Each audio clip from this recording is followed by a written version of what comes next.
Mao. 2 balls and a strike to count on Taylor.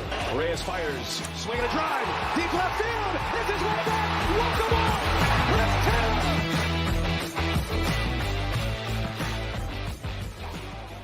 What's up, everybody? Welcome into DodgerHeads, presented by DodgerBlue.com, part of the Blue Wire Podcast Network. My name is Jeff Spiegel, joined today by Matt Moreno, and we have yet another nugget from the Athletic, Ken Rosenthal, this time.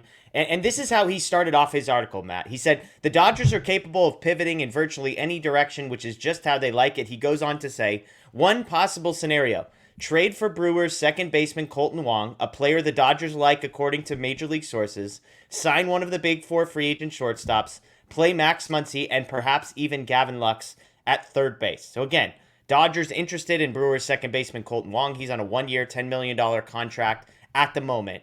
What was your initial thoughts when you saw this come across from Ken Rosenthal, a guy that when he says it, you listen?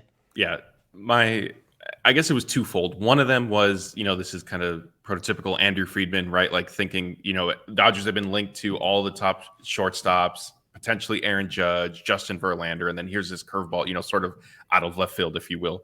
It's typical Andrew Friedman, right? Like you expect him to zig and he'll zag. Yeah. Then I got to, Gavin Lux at third base, and I'm just thinking, man, like, what sense does that make? Like it's not, nothing against Gavin Lux, but we've seen it was one game in 2021. It was a rough showing at third base. And I think there's a reason that was the only time he pretty much played the position up with the Dodgers. And they moved up, they tried him in left field, center field, and second base, if not shortstop. So I don't understand the thinking there. Yeah, I mean, on the Lux piece, his issue reportedly is the arm issue, right? Like the issue of moving him to shortstop in many people's estimation is the ability to make the throws. So now we're going to move him further to third base. So that part makes no sense to me. But even just looking at Kolten Wong, the player, I think Gavin Lux is better than Kolten Wong. Like I look at the stats, Gavin Lux had a better batting average, a better on-base percentage, a worse slugging percentage, but he had a higher wins above replacement. Gavin Lux defensively, according to like outs above average, was elite. Defensively at second base last year, he was 81st percentile in outs above average at second base. Kolten Wong was in the 3rd percentile for outs above average. So if you take Kolten Wong and put him where Gavin Lux is, you're paying $10 million for a guy that's basically giving you somewhat the same production, slightly lower on base, slightly higher slug, but worse defensively, and you're paying $10 million and trading prospects to acquire this guy. Look, I trust Andrew Friedman. If Andrew Friedman were to make this move, I would say, all right, I'm going to believe in you. But man, when I keep looking at Kolten Wong. He was 62nd percentile outs above average in 2021, but his offensive stuff, 33rd percentile for exit velocity, 22nd percentile for hard hit. That was in 2021. Last year, those numbers went down. 14th percentile for exit velocity, 25th percentile for hard hit rate. I mean, I try, I obviously give Andrew Friedman the benefit of the doubt. I always want to try and wrap my mind around it. We did a Willy Adames conversation. I didn't fully understand that one, but at least I could get there. I could say, well, here's what he brings to the table. Elite defensive, abilities at shortstop, potential to stick there long term. He answers a question. Kolten Wong answers a question that nobody's asking. Yeah, part of me, as you're saying that, part of me wonders if maybe, the Kolten Wong piece would be included in a Willy Adames trade. And maybe the Dodgers are just trying to expand the trade. If they're taking on Kolten Wong, who isn't necessarily as attractive of a piece as a Willy Adames, like maybe it diminishes what the Dodgers would need to send the Brewers in return, perhaps. But yeah, if they're going to be, kind of separate deals or just one or the other, I agree. Kolten Wong, maybe they would bet on kind of his track record, like he is a steady player throughout his career type thing, right? And the other side of it is, maybe there is a little bit of concern internally about Gavin Lux as to whether he can sustain some of the high level production that we did see. Yeah. No, I mean, is it possible that Willy Adames and Kolten Wong come as a package deal and Gavin Lux is the headliner going the other way? Like, I don't think that would be the craziest thing in the world. I think there's, if it's Gavin Lux and maybe a couple smaller pieces, because I do think Kolten Wong, is not going to be a throw into a deal. They're going to expect to get some value in return for him.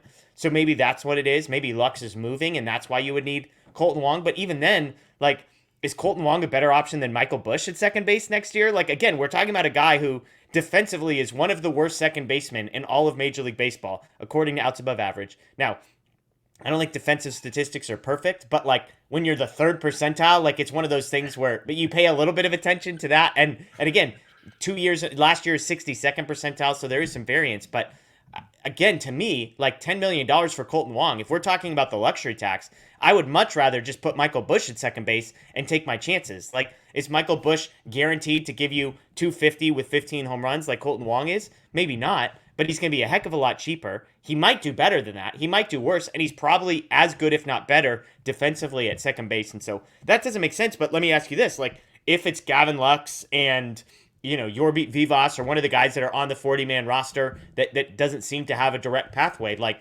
for Kolten Wong and Willy Adames, and that's how the Dodgers plan to solve their shortstop and second base situation, like, do you feel better about that? Not particularly. I mean, it would be okay, I guess. Like, it wouldn't necessarily move the needle for me. I wouldn't necessarily say they got worse with that type of trade. And, I think what's interesting too is, and it could be a separate conversation, is the biggest loser of a possible deal like this could be Miguel Vargas. Yeah. Because I've been on here before and said, he got a lot of work at second base. And so I don't know how much of third base the Dodgers see in his future. So if Gavin Lux would possibly be moving to third base, unless if he's included in a trade, then, I mean, that's a moot point. But if you're getting a Kolten Wong to play second base, like that eliminates, one potential area that Vargas could end up playing in. Maybe they move him to left field and DH anyway. But I think that would be something to kind of factor into what this trade would end up, really meaning in terms of big picture, entire scope type thing.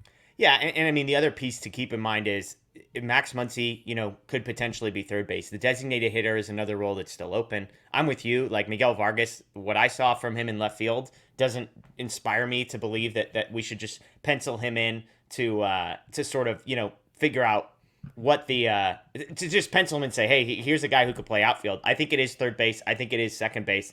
And that's kind of where you go. But so I think there's still some room there. But again, Michael Busch is another one of these guys that seems to be banging on the door. And if you're going to save some money, I would much rather just do that on a minimum contract. The other thing, real quick, I was trying to look up where Gavin Lux is. I mean, this is a guy who's still pre-arbitration. Gavin Lux isn't going to be a free agent until 2027. So, like, sure, a move like that might save you some money. Adames has got 2 years of team control left. Wong 1 year. Again, both guys probably under or right about what they would get at the Adames under what he would get on the free agent market. Kolten Wong, that's probably $10 million feels about what he would get on the free agent market. So again, maybe it's Lux for both of those guys, and I'd have to think that one through to figure out how I feel about it. That would be an underwhelming answer to the shortstop problem in my estimation, and a downgrade at second base at the same time, but it would solve the shortstop problem in a way that they currently don't have an answer. So that would be waving the white flag on all of the 4 free agent shortstops, which, according to Rosenthal, is not necessarily something they're planning on doing. He hinted that they're in on all 4 of those guys, or at least some of those guys. So something to watch. But again, Ken Rosenthal reporting the Dodgers potentially interested in Kolten Wong, a guy that they like, that move could involve Gavin Lux going to third base, could involve Max Muncy going to third base. As I talk it out, I wonder if Gavin Lux would actually be one of the pieces moving in the other direction in a trade like this. Let us know what you think below. Is there something me and Matt are missing on Kolten Wong? Is there a stat out there that says we're crazy, that we should be more excited about the idea of getting Kolten Wong? If so, please leave it in the comments below. That's Matt. My name is Jeff. As always, we appreciate you joining us. And of course, go Dodgers.